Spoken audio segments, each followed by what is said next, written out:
Acts chapter 23. Then Paul, looking earnestly at the council, said, Men and brethren, I have lived in all good conscience before God until this day.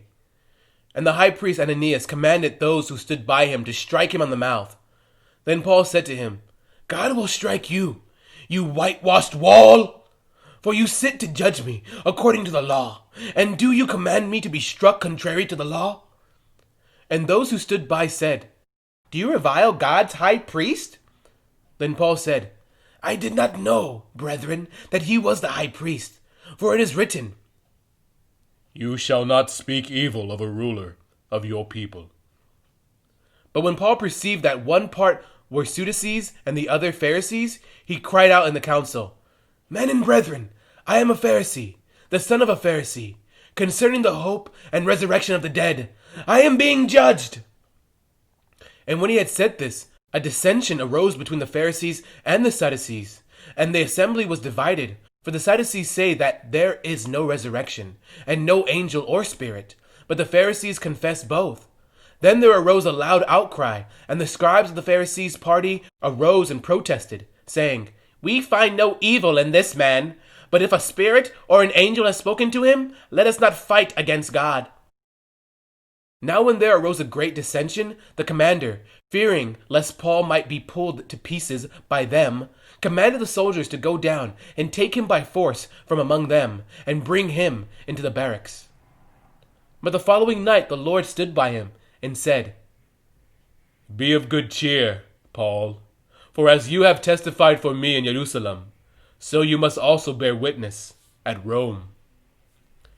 And when it was day, some of the Jews banded together and bound themselves under an oath, saying that they would neither eat nor drink till they had killed Paul.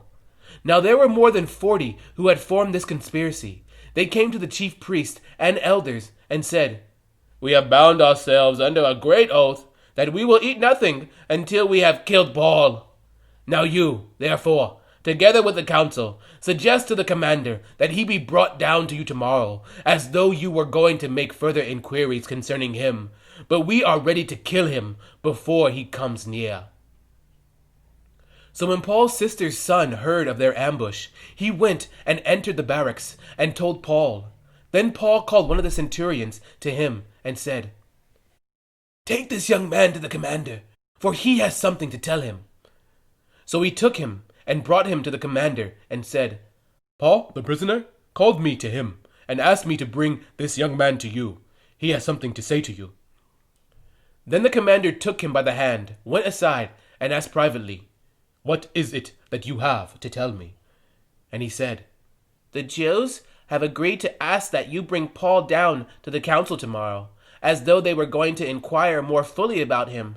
But do not yield to them, for more than 40 of them lie in wait for him, men who have bound themselves by an oath that they will neither eat nor drink till they have killed him. And now they are ready, waiting for the promise from you. So the commander let the young man depart and commanded him, Tell no one that you have revealed these things to me. And he called for 2 centurions, saying, Prepare 200 soldiers, 70 horsemen, 200 spearmen to go to Caesarea at the 3rd hour of the night, and provide mounts to set Paul on, and bring him safely to Felix the governor. He wrote a letter in the following manner. Claudius Lysias, to the most excellent governor, Felix, greetings. This man was seized by the Jews, and was about to be killed by them. Coming with the troops, I rescued him, having learned that he was a Roman. And when I wanted to know the reason they accused him, I brought him before their council. I found out that he was accused concerning questions of their law, but had nothing charged against him deserving of death or chains. And when it was told me that the Jews lay in wait for the man, I sent him immediately to you, and also commanded his accusers to state before you the charges against him. Farewell. Then the soldiers, as they were commanded, took Paul and brought him by night to Antipatris. The next day they left the horsemen to go on with him, and returned to the barracks. When they came to Caesarea, and had delivered the letter to the governor, they also presented Paul to him. And when the governor had read it, he asked what province he was from, and when he understood that he was from Cilicia, he said, I will hear you when your accusers also have come. And he commanded him to be kept in Herod's praetorium. Acts chapter 24. Now after 5 days, Ananias the high priest came down, and a certain orator named Tertullus. These gave evidence to the governor against Paul. And when he had called upon, Tertullus began his accusation, saying, Seeing that through you we enjoy great peace, and prosperity is being brought to this nation by your foresight, we accept it always, and in all places, most noble Felix, with all thankfulness. Nevertheless, not to be tedious to you any further, I beg you to hear, by your courtesy, a few words from us. For we have found this man a plague, a creator of dissension among all the Jews throughout the world, and a ringleader of the sect of the Nazarenes. He even tried to profane the temple, and we seized him, and wanted to judge him according to our law. But the commander Lysias came by, and with great violence took him out of our hands, commanding his accusers to come to you. By examining him yourself, you may ascertain all these things of which we accuse him. And the Jews also assented, maintaining that these things were so. Then Paul, after the governor had nodded to him to speak, answered, Inasmuch as I know that you have been for many years a judge of this nation, I do the more cheerfully answer for myself, because you may ascertain that it is no more than 12 days since I went up to Jerusalem to worship. And they neither found me in the temple disputing with anyone, nor inciting the crowd, either in the synagogues or in the city. Nor can they prove the things of which they now accuse me. But this I confess to you, that according to the way which they call a sect, so I worship the God of my fathers, believing all things which are written in the law and in the prophets. I have hope in God, which they themselves also accept, that there will be a resurrection of the dead, both of the just and the unjust. This being so, I myself always strive to have a conscience without offense toward God and men.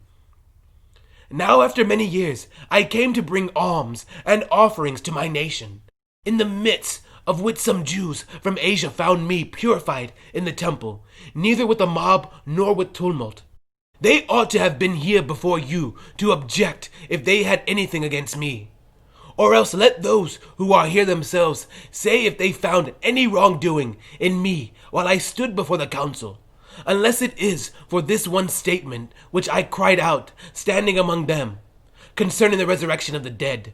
I am being judged by you this day. But when Felix heard these things, having more accurate knowledge of the way, he adjourned their proceedings and said, When Lysias the commander comes down, I will make a decision on your case. So he commanded the centurion to keep Paul and to let him have liberty, and told him not to forbid any of his friends to provide for or visit him. And after some days, when Felix came with his wife Drusilla, who was Jewish, he sent for Paul and heard him concerning the faith in Christ. Now as he reasoned about righteousness, self-control, and the judgment to come, Felix was afraid and answered, Go away for now. When I have a convenient time, I will call for you. Meanwhile, he also hoped that money would be given him by Paul, that he might release him. Therefore he sent for him more often and conversed with him. But after 2 years, Porcius Festus succeeded Felix, and Felix, wanting to do the Jews a favor, left Paul bound.